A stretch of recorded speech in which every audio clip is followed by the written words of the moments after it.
ঘূর্ণিঝড়ের নিম্নচাপ বঙ্গোপসাগরের নিম্নচাপের যে একটা দৃশ্য সরাসরি ঢাকা থেকে আমি যদি লক্ষ্য করি এই ঠিক এই টানটাই আমাদের কলাপাড়া বাড়ি।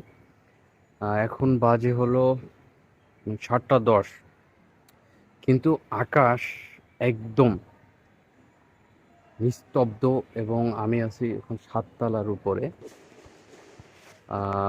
যদি ক্যামেরায় দেখা না না যেত এরকম একটা লীলা, মানে তাই বোঝাই যাইতো না। মনে হয় যে অপেক্ষার সূর্যটা ডুবছে, কিন্তু সূর্য ডুবে গেছে কিন্তু আরো প্রায় 45 মিনিট আগে। হ্যাঁ, বিজলির যে চমকাইতেছে স্পষ্টভাবে এটা দেখা যাইতেছে, কিন্তু আবহাওয়া কিন্তু খুবই গরম। আমি যদি ঠিক এই ক্যামেরাটা একটু দক্ষিণ মুখ থেকে উত্তরে নিয়ে আসি, ঠিক কিন্তু অন্ধকার। ঠিক আছে, এই পাশ কিন্তু অন্ধকার, পাশ অন্ধকার, এই পাশে একটু লীলা দেখা যায় ইন্ডিয়া। তবে এই যে স্পষ্ট আমাদের যে বঙ্গোপসাগরের এটা এটা কিন্তু একদম সরাসরি দেখা যাইতেছে। তো শুনলাম, নিউজে দেখলাম যে কিছুক্ষণ আগে হলো ঝড়ের তাণ্ডব শুরু হয়েছে। ঠিক, কিন্তু ঢাকায় এখন পর্যন্ত আহ, এটার কোনো প্রভাব আসে নাই, বা কোনো বাতাস নাই, বৃষ্টি নাই, স্বাভাবিক। কিন্তু প্রচুর গরম, মানে আজকে অস্বাভাবিক গরম। এর আগে 44 ডিগ্রি হয়েছে, তাও এত গরম ছিল না। তবে আজকে ফিল কিন্তু 46-এ চলে গেছে। এই, তবে জানি না, আমি আকাশ দেখতে পাইতেছি এবং বিজলি চমকায় দেখতে পাইতেছি। ঝড়ের গতিবেগ কেমন? যদি 200 কিলোমিটার/ঘন্টায় আসে তাহলে আমার বাড়ি এই জায়গা থেকে 300 কিলোমিটার। ঠিক আসতে 1 ঘন্টার সময় লাগবে ঢাকায় ঝড়টা পৌঁছতে। তো অপেক্ষা করি, দেখি কি হয়। তবে যে পরিষ্কার আকাশে বিজলি চমকানো, এটা কিন্তু দেখাই যায় যে তার আসলে রূপটা কি ভয়াবহ। লঘুচাপ থেকে নিম্নচাপ, নিম্নচাপ থেকে এখন আবার ঝড়ের প্রভাব। 26 তারিখ ঝড় হওয়ার সম্ভাবনা, মানে আজকে রাতে। তা আপনি পাশের মেঘটায় একটা ভয়ঙ্কর রূপ, কালো মেঘ, বৃষ্টির। আপনি একটু যদি অ্যাঙ্গেলে দেখি আমরা মায়ানমারের দিক, এদিক কিন্তু পরিষ্কার। ঠিক আছে, এদিক কিন্তু পরিষ্কার, কিন্তু বিজলি চমকায় ওটার আভাস পাওয়া যায়।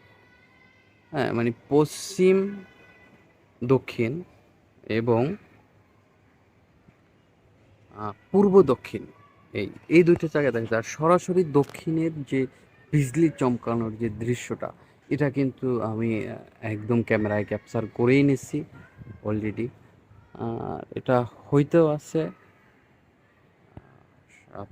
আমি অন্ধকার কিন্তু হইতেছে, হ্যাঁ, সময় যাইতেছে, অলরেডি 3 মিনিট হয়ে গেছে। অন্ধকার আসছে, কিন্তু অন্ধকার হলে কি হবে, আমরা কিন্তু পাইতেছি না, হেভি গরম। অন্ধকার হলেও ওই যে আহ, আপনার সূর্যের যে কিরণ বা ল- লালচে একটা আবরণ, এটা কিন্তু বোঝা যায়। আর বিজলির চমকালো যে মেঘের উপর থেকে, সামনের ওই মেঘটা যদি না থাকতো তাহলে সরাসরি কিন্তু এই দৃশ্যটা ধারণ করা যেত। দেখা যায় যে আসলে মাঝে মধ্যে যখন বিজলি চমকায়, যে স্পষ্টভাবে এটা উঠে। আহ, যদি ঝড়ের গতিবেগ 200 কিলোমিটার না, শুনছি 130 বা 120 কিলোমিটার বেগে এরকম হলো, তাহলেও 1.5 ঘন্টার মতো লাগবে কুয়াকাটা থেকে এই জায়গায় আসতে। কুয়াকাটা, কলাপাড়া। যদি বাড়ি থাকতাম হয়তো বা তখন ঝড়ের এটা দেখতে পারতাম সাগরে। যেতাম এবং সব কিছু ক্যাপচার করতাম। এটা একটা বিমান উঠছে, মানে সামনে এয়ারপোর্ট তো ক্যামেরায় দেখা গেছে অল্প সামান্য, ওই যে উঠে যায়। তবে খুব মারাত্মকভাবেই আকাশে গর্জন দিতেছে, এটা এটা নিয়ে কোনো সন্দেহ নাই। তবে এই তীব্র গরম থেকে আমরা কিছুটা স্বস্তি পেতে পারি। ঢাকার আকাশ কিন্তু একদম নীল, হ্যাঁ, একদম পরিষ্কার।